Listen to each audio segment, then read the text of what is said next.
Good morning on this Sunday, January 16th, and welcome to the Georgia Gang. The president comes to Atlanta to push for voting rights legislation, but also fires up Republicans on the controversial issue. Also, Governor Brian Kemp outlines his priorities for 2022. Pay raises and tax cuts are on the agenda. And Atlanta Mayor Andre Dickens already making good on a campaign promise to address the crime issue in Buckhead. Melita and Phil are here. Theron is finally back, and Brian Robinson is filling in for Martha. We've all been tested for COVID, so welcome everybody. The debate and discussion begin right now. From the Fox 5 studios, the Georgia Gang starts now. President Biden and Vice President Harris were in Atlanta this week to call on lawmakers to change the Senate rules and pass a federal voting rights law. Republicans punched back, calling the president a hypocrite. Vote and have that vote counted is democracy's threshold liberty. In a fiery speech, President Biden came to Atlanta to push his case to pass federal voting rights legislation. His remarks angered Republicans when he said elected officials have a choice: be on the side of Dr. King or George Wallace, on the side of John Lewis or Bull Connor, on the side of Abraham Lincoln or Jefferson Davis. Georgia is ground zero for the Biden-Harris assault on election integrity, as well as attempts to federalize everything from how hardworking Georgians run their businesses, to what our kids are taught in school, to how we run elections. House Speaker David Ralston also weighed in at the Eggs and Issues breakfast. He said he couldn't let someone lie about our state or its values. Senator Raphael Warnock also addressed the crowd, saying restricting access to the ballot is not good for Georgia, and it certainly is not good for Georgia businesses. So I want to go down the line on this. And Brian, I'll start with you. You're extremely passionate on this issue. You've done a lot of research on this. Did the president make a case for the federal law, or do you think he went too far? I think he went way too far, and I think he's going to lose a lot with independents. He was speaking to his base as if that was the only part of this electorate in the country. And what they're saying is a made-up issue. What they would do on the federal legislation would be to take over state elections. That is how it's supposed to work. It's supposed to be state-controlled elections. They would do away with photo ID requirements in states across the country. And a lot of the rhetoric that he uses is so offensive. To compare us to Jefferson Davis, if you are for photo ID requirements, or if you're for photo ID, you're George Wallace. That's outrageous. They went way too far. There's going to be backlash for it, and somebody's got to hold them to account for lying on this issue. No one, Raphael Warnock, no one is going to lose access to the ballot box. There's going to be just as many black voters in 2022 as there was in 2020, just as many white voters. It's going to be equal. And if there's any evidence to the contrary, I'll say I was wrong. But the facts will back me up. Theron, it's great to have you back on the panel. Thank you. Let's follow up on that. Some took the president's remarks to say, look, if you're not for this legislation, then you're a racist. Is that the message that you got? No, not at all. And first of all, Lori and y'all, missed you all, and thank you so much for all the people who reached out, text. Everything was fine. I'm glad to be back on the show. And in my Cam Newton voice, I'm back. Shout out to Fellowship, his great cigar bar. No, listen, I think, the reason why Brian is so animated about this topic is because, quite frankly, it's something that Republicans should be outraged about, right? They literally have been publicly embarrassed about Senate Bill 202, which brought a lot of negative attention to this state. If they had just left the voting rights alone, which, by the way, they passed previously, the difference is, Lori, is that we as Democrats, we just played by their own rules and we beat them. We were able to learn how to do mail-in ballots. We were learning how to use drop boxes. We had people vote early. And so the fact that the president and the vice president chose Georgia and Atlanta, the Atlanta University Center, shout out to Clark Atlanta University and Morehouse, and the people who were there, and the fact that he understands that this was not only just a campaign promise, but it's the right thing to do for Americans. And so this fact that, to me, the comparison that he was making is very fitting, is because Republicans, they want to shout out John Lewis. They want to quote Dr. Martin Luther King on Monday, the holiday. They want to talk about all these things, great civil rights, when it's convenient. But when it comes to doing their job in Washington and just giving the people an opportunity to have a vote, we have Republicans and Democrats who are shutting down the opportunity for the senators to vote on this bill. And I push back on Brian a little bit, is that, yeah, it would basically require that there's alternative methods other than an ID to prove your residency and your citizenship and your registration. But it is not not just going to go away completely in every state with the ID. But I think ultimately what I don't want to do is focus on the negative and focus on the good. The bottom line is that what Senator Warnock said, I completely agree. If you continue to have this this conversation about voting rights in Georgia, and Republicans continue to attack a president who's trying to do the right thing, then you're going to basically be bad for business. And so they need to really understand that. I think that Georgia was chosen because we are the battleground and we are the voting rights, epicenter to make sure that this bill is passed. Phil. Well, I think Theron knows this but doesn't want to tell the listeners that more people are voting than ever in the state of Georgia. And you didn't want to really address what Biden said. It was vile. It was over the top. You don't compare everyone who's opposed to you as bigots or Jefferson Davis. And I want to commend the Democrats. It wasn't Raphael Warnock or John Ossoff, our Democrat senators, but Dick Durbin, the Democratic senator. There's a lot of Democrats that I know in Georgia that were as offended as Republicans or independents on the attack. And you know what? At the Eggs and Issues breakfast that's always held by the chamber every year, that's to celebrate business. It's to talk about priorities in the legislature. It's to talk about the fact that we're a great state to do business in.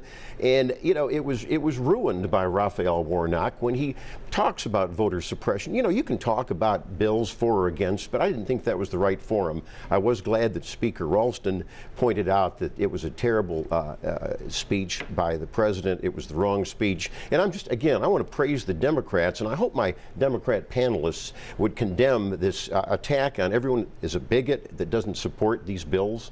Melita. Well, what I don't understand is why Republicans who are seeing their demographics fade don't propose ideas that get votes instead of being so afraid of a national baseline for ballot access, because the national bill just sets the baseline for what the states can then move from to increase or decrease. 2 weeks of early voting for any town with a population greater than 3,000 for at least 10 hours a day. Vote by mail with drop-off at a polling place or a drop box. Why are Republicans so afraid of others having the right to vote? Well, one idea is photo ID, and a vast majority of Americans support that, and Biden is undermining it. Even Democratic voters support photo ID requirements because they make sense, and everybody's got an ID. The idea that they don't is malarkey. But the states, some of them, require certain forms of ID and then make those forms of ID almost impossible to get. And so a national baseline, which allows more than just one kind of ID, gives more people the access to the ballot box. And real quick, let's call it for what it is. It's the John Lewis, Voting Rights Advancement Act, right? And there's been two pieces of legislation that's been combined in the Senate. And so one of the things that the legislation will address is basically restoring some of these pre-clearances that were stripped away by some Supreme Court decisions. And then the last thing on Senator Warnock, look, Brian and I work very closely with the Georgia Chamber. I know you work with the Georgia Chamber. The fact of the matter is that you just don't have two Republican senators anymore who are going to get up there and just say what the Georgia Chamber wants to hear. Senator Warnock, this is not the first time he's talked about voting rights. They invited him last year. It was virtual because it was COVID. He said the same thing. So he's been consistent that as a U.S. Senator who represents Georgia, that voting rights, along with a host of other things, is at the top of his agenda. So the fact is, voting rights are not at stake. I love the way they keep throwing around voting rights. It's voter suppression. It's a libel. It's a lie that there's voter suppression. You look at Delaware, Joe Biden's home state. They have more restrictive voting than we're do talking under about Georgia. We're talking about Georgia. Well, okay, I'm talking about Georgia too. Okay, y'all are getting out of control now. So let me ask you this, because I want to bring it out. There was another piece of news this week because Stacey Abrams, she had a scheduling conflict and was not there with the president and the vice president as they made their case for voting rights. Obviously, this is her marquee issue. Melita, back to you. This is a key issue. This is also the president of the United States who comes to Atlanta, the state you're running for governor, and coming to Georgia. Most people would change their schedule to accommodate the president. Was there something more going on here? Who knows? But if she were trying to hide from the president, she wouldn't have spoken about the fact that the two of them talked. He wouldn't have talked about the fact that the two of them talked. So I think the scheduling conflict is a non-issue. But Phil was just making the point about Delaware having a different kind of voting access than Georgia. And if we pass this law, then Delaware will have that same baseline of access. other states which don't have some of the access Georgia citizens have would be required to add that. So in a way, he's making a case for why we need the federal law. Theron, I want to just ask you. That's funny spin. But as another Democrat on the panel, the Stacey Abrams news this week. I agree totally with Melita, and as somebody who's worked for a president who actually knew about the visit, the details were coming out slowly. And I think the one thing that Stacey Abrams said is that she didn't want to be presumptuous and to think that she was going to be asked to speak, right? And so the fact that they actually communicated, that got out, I truly believe that it was a scheduling conflict, because I don't see any reason why Stacey Abrams would not want to be on the national stage with an issue that she's just been fighting so hard for so long. And so what we got to do as Democrats, so I want to say this because you got to really pay really close attention to what Phil is trying to do, because he spends a little time at these restaurants talking to a few Democrats, is that there were people within the party, particularly organizations that she's affiliated with, that sort of pushed back. I don't want to come on this show and say that they were wrong,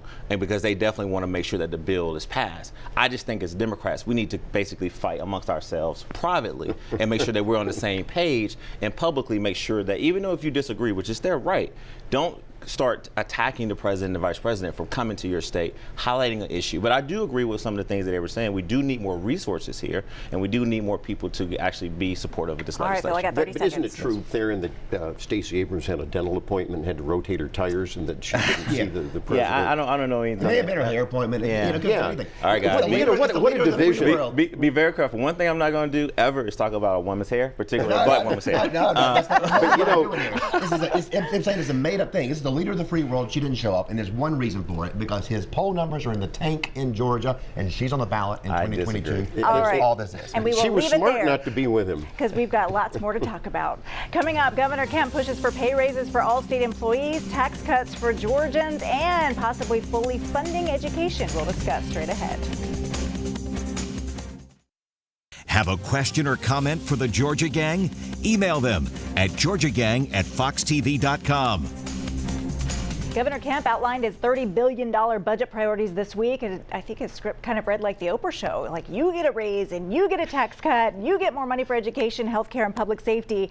Theron, this couldn't come at a better time for the governor, since he's in a battle for the Republican primary.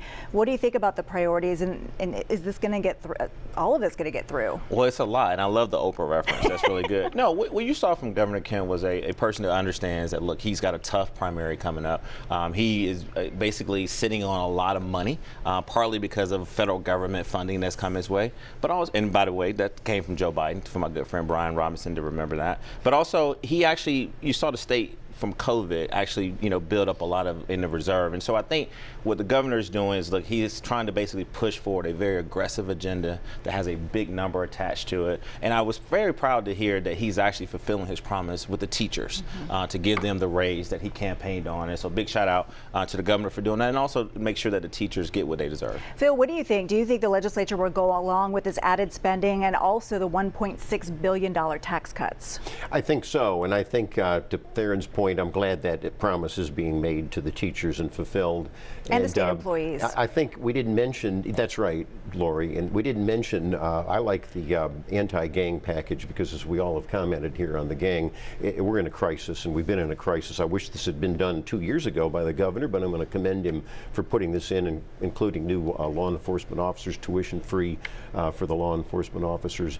But I think it'll happen. Melita, as someone on this panel who's very critical of the governor, is this a budget even Democrats can go along with? There are parts of it Democrats can go along with, but there are many Democrats who feel the $500 and $250 rebates might have been better spent by not accruing the surplus to begin with and putting that money in teachers' hands a year ago, and not letting the crime lab get so overwhelmed by properly funding it years ago. So this budget surplus is a result of not properly funding education in the past, not paying teachers when he could have in the past, and not taking care of things like the state crime lab in the past. Brian, the governor also weighed in on some cultural issues within the schools, vowing to keep critical race theory out of schools, ensuring fairness in school sports, and establishing a parental bill of rights in education. I think these issues didn't get a lot of play this week, but I think these issues are going to get a lot of attention under the Gold Dome. Absolutely. We saw these issues work very well in the Virginia governor's race, where the now Governor Virginia Youngkin talked about parents having a voice in education, and Democrats basically saying, no, they don't. Shut up is their stance.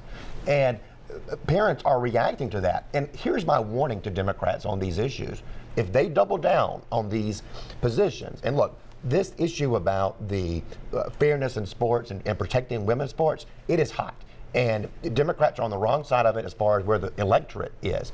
Critical race theory, Democrats are on the wrong side of it from where the electorate is.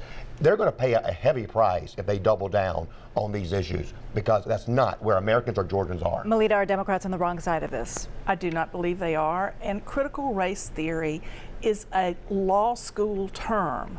Critical race theory is not being taught in Georgia schools, and it's an example of Republican messaging trying to throw red meat to the base. There is teaching, and you can look at the websites if you do any research on some of these public school systems with these reading lists where you have, let's be blunt, it's anti-white, it's divisive, it divides people into tribes, and that's not the America that I don't think we want. And so I think Brian is right. I think it's an excellent public policy issue, and the Republicans and independents, and I think a lot of Democrats are on the right side. I mean, this is, and Martha Zoller, when she's on the show, and we always say that, let these people, these parents be heard at these local school boards.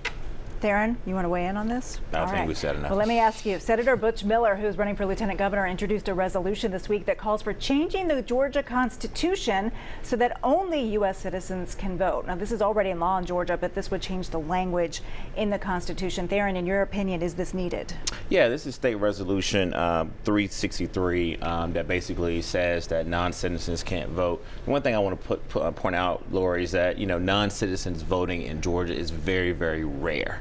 And so again, while Butch Miller is again in a very hotly contested Republican primary, he's got to make a move to the right. Nothing against him, I know him personally, but he's got to basically throw some red meat over there. But I think the thing that is very interesting is that you got to prove the case that this non-citizen voting is basically, a threat to our democracy. Is it a threat to fraud and those types of things? Because the way that the law is currently written is that it does allow non-citizens to vote. Brian, is this needed? Well, what it's doing is reacting to what's happening in Maryland and New York City, where you're seeing non-citizens given the right to vote in local elections. And what Butch is saying is Georgians don't want that. And putting it in the Constitution, you're right, it's already in law, but putting it in the Constitution means that if there's a Democratic governor or a Democratic General Assembly in the future, that they can't easily allow for non-citizens to vote in local elections. It's a long-term solution. All right, we'll leave it there, everyone. Coming up, Atlanta Mayor Andre Dickens announces a new police precinct in Buckhead. We'll discuss straight ahead. Join the discussion on the Georgia Gang Facebook page and watch past episodes on the Georgia Gang YouTube channel. Atlanta Mayor Andre Dickens this week made good on a campaign promise. He promised the folks in Buckhead he was listening. So he announced an additional police precinct that would be housed in the shops of Buckhead. Phil, I want to go to you on this. You were extremely critical of the former mayor, Keisha Lance Bottoms. What do you think about this move for Buckhead? And what do you think about Andre Dickens' priorities straight out of the gate? Well, as I've said on the show, I'm going to give him 100 days and see what he's going to do, especially on his anti-crime package. But as we all know, sadly, when the new year began, the homicides were even more than last year. And sadly, also, the morale in the police department has to be improved. We all know that. And we're going to be looking for some steps that Andre Dickens is going to roll out. He did have a pretty good speech before the Eggs and Issues chamber breakfast that we'd previously talked about. But, action is what people want. Yeah, that's great. We have a police precinct. Can we fill it with people, though? We're understaffed, and the fact is we have to get, I think, a new police chief fairly quickly. I hope he's working on that. Maybe it's somebody from the current command staff, or maybe it's from a national search. Theron, Lieutenant Governor Jeff Duncan all but killed the Buckhead cityhood bill by putting it in a committee made up of Democrats who opposed the bill. I don't think any of us on this panel are surprised by this move, and I know Martha's been saying all along she didn't think that this bill would get out.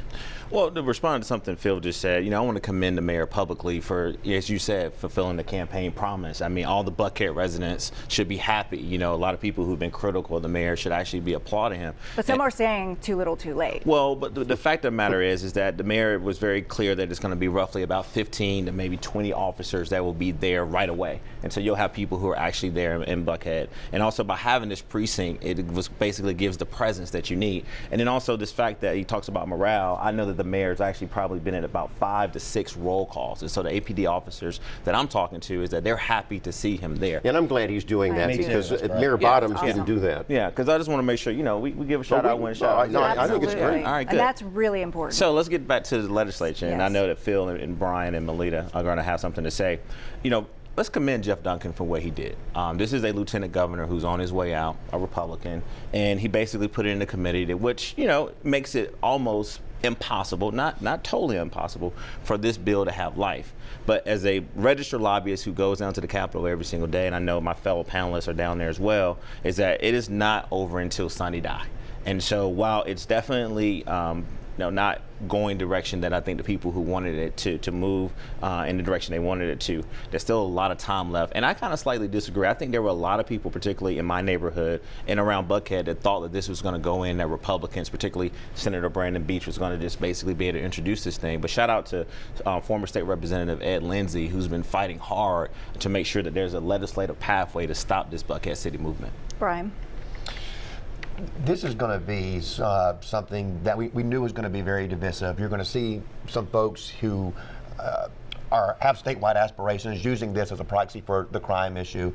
But I think you're going to continue to see the Atlanta business community step up on this and begin to express the case against the secession movement. So I think there's still going to be a debate. This is still going to be of media interest, and this is still going to be something that we talk about, even if it gets buttoned up. And Theron's right. Nothing is dead until Sunny dies. That's true. Phil. Just real quickly, I think that there's going to be another bill by John Albers. It's the same one as the beach bill. Yes, we knew that the beach bill would die. Why? Because of divisions in the Republican Party. And Lieutenant Governor Duncan is vindictive, and I'm glad to see him go. But I think we all agree we're going to see probably at the end of the 40th day what's really going to happen. And I think you'll see House hearings. I think the House of Representatives will be the key to see how the cityhood bill moves forward. Well, the House delegation had a hearing earlier this week. Mayor Dickens even made a brief appearance. You had members of the city council watching that hearing. You had members of the school board watching that hearing. I think also that we need to note that the members of the city council walked to and showed up for the school board being sworn in. The city school board and the city council are united in their opposition to this cityhood movement. And I believe that no matter what happens, it can still be revived, but I think we're on the right path to close it up. And one thing, you know, if Phil's going to sort of point out the case amongst Republicans that that dissension that you're talking about, that Brandon Beach is probably, you know, one of the reasons why it got sort of, you know, held by the lieutenant governor, then I think you got to blame Bill White. I mean, I wasn't on the show for a while, but this guy retweeted a very... We talked about it. Yeah, and so, you know, I'm here. And so I think Bill White has actually been so destructive.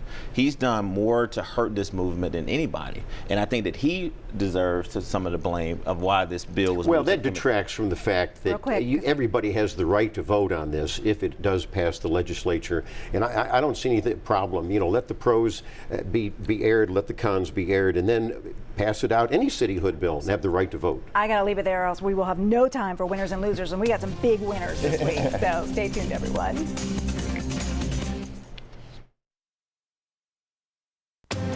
Time now for the week's winners and losers.